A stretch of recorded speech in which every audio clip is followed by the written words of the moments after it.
વરસાદી માહોલમાં ઝરણા ધોધ જીવંત બન્યા છે। રાજકોટના ધોરાજીના પાટણ વાવમાં આવેલા ઓસમ પર્વત પર ભારે વરસાદ બાદ ઝરણા જીવંત થયા છે। ડુંગર ઉપર કેટલાક ભાગમાં ધોધ વહેતા થયા છે।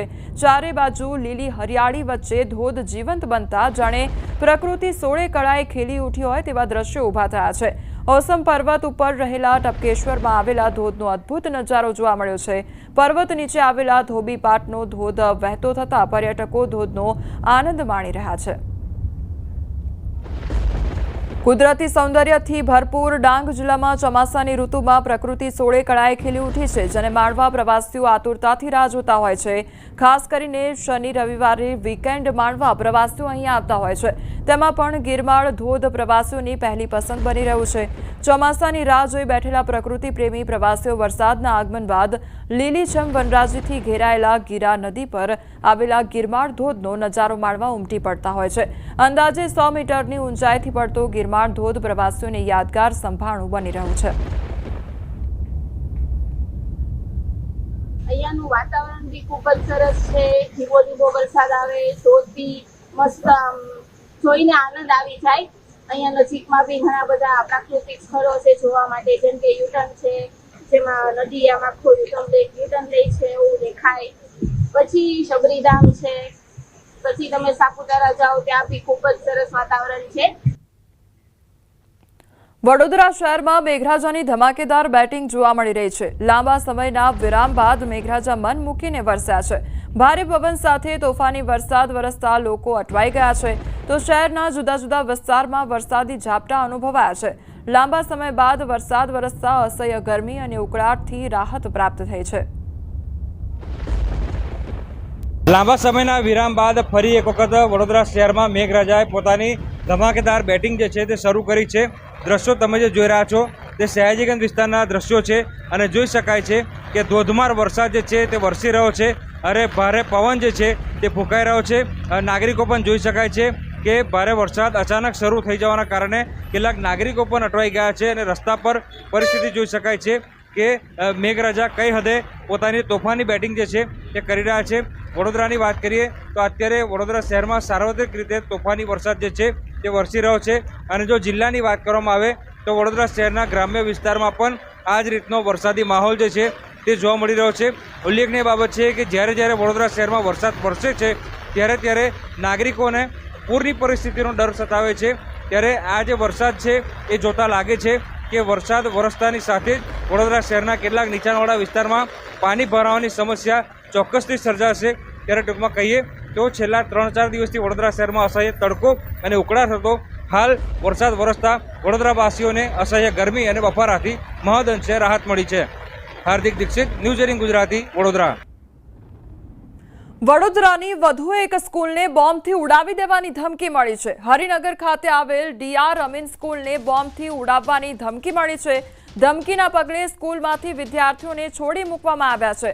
સ્કૂલ પર પોલીસ, ડોગ અને બોમ્બ સ્ક્વોડની ટીમ સ્થળ પર પહોંચી ગઈ છે, તો મદ્રાસ ટાઇગર્સના નામથી વડોદરાની સ્કૂલને સવારે RDXથી ઉડાવવાની ધમકી મળી હતી અને એક જ દિવસમાં 2 સ્કૂલને ધમકી મળતા સાયબર ક્રાઇમ પોલીસ અને પોલીસની વિવિધ એજન્સીઓ કામે લાગી ગઈ છે। તો શાળાને બોમ્બથી ઉડાવી દેવાની ધમકી આપવામાં આવી છે। સંવાદદાતા હાર્દિક અમારી સાથે જોડાઈ ગયા છે। હાર્દિક, આ ડીઆર અમીન સ્કૂલ કે જેને બોમ્બથી ઉડાવવાની ધમકી આપવામાં આવી છે, શું અપડેટ હાલ મળી રહ્યું છે તેને લઈને?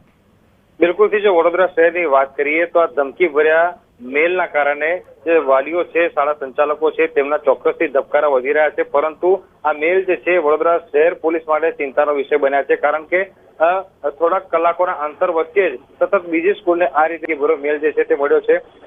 સવારે હરણી વિસ્તારમાં આવેલી સિગ્નલ સ્કૂલને ધમકી મળી હતી, ત્યારબાદ એટલે કે બપોરના સમયે હરિનગર વિસ્તારમાં આવેલી ડીઆર અમીન સ્કૂલને આ પ્રકારની ધમકી જે છે તે આપવામાં આવી છે।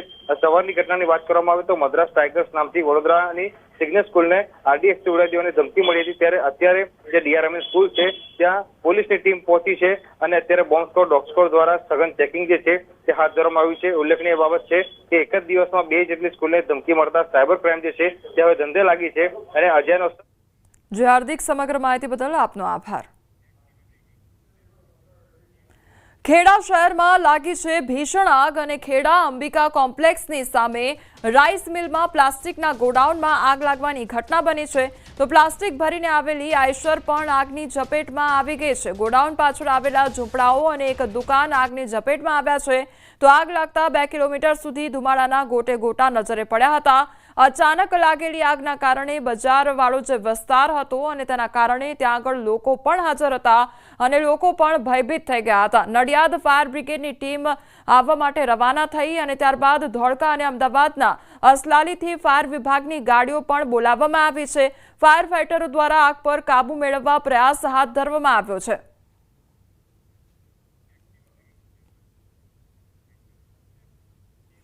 મહેસાણા ઉમેદવાર સરપંચ બની ગયા પછી ખબર પડી કે ઉંમર નાની છે। 21 વર્ષ પૂરા થયા નથી છતાં બની ગયા છે સરપંચ।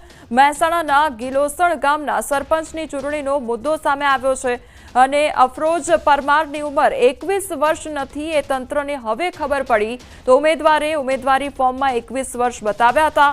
એલસીમાં જન્મ તારીખ 7 જાન્યુઆરી 2005 છે।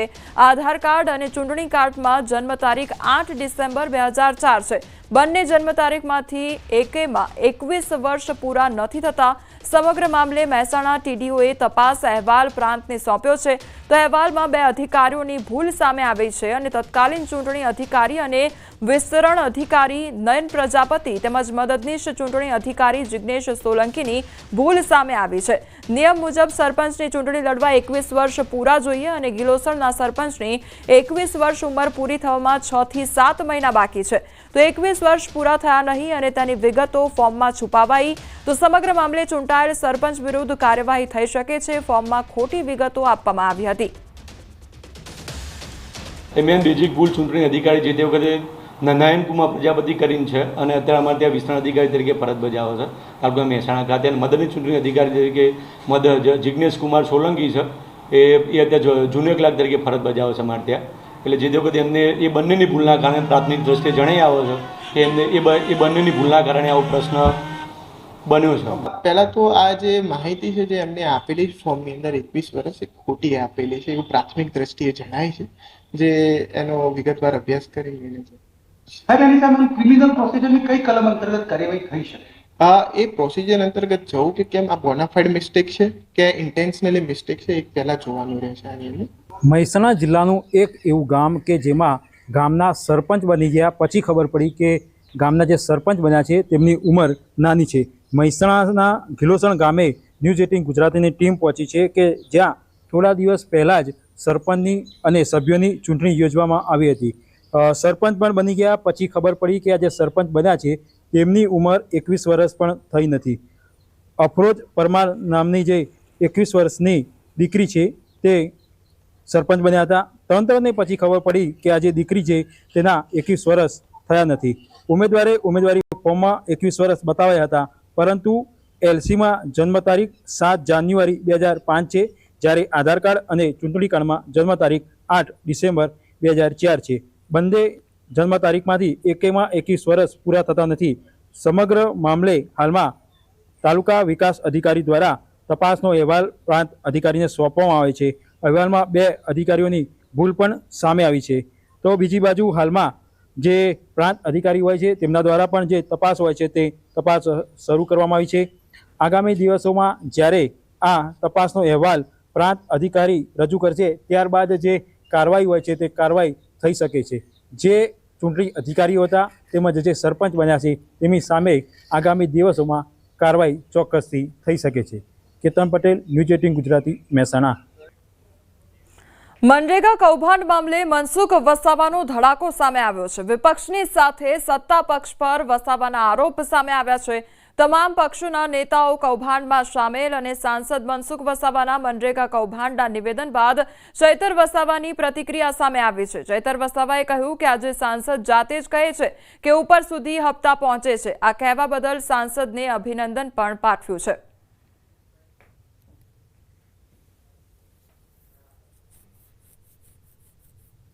મને બહુ સ્પષ્ટ કહ્યું કે એમણે આ બધું સેટિંગ ગાંધીનગર લેવલથી હોય છે।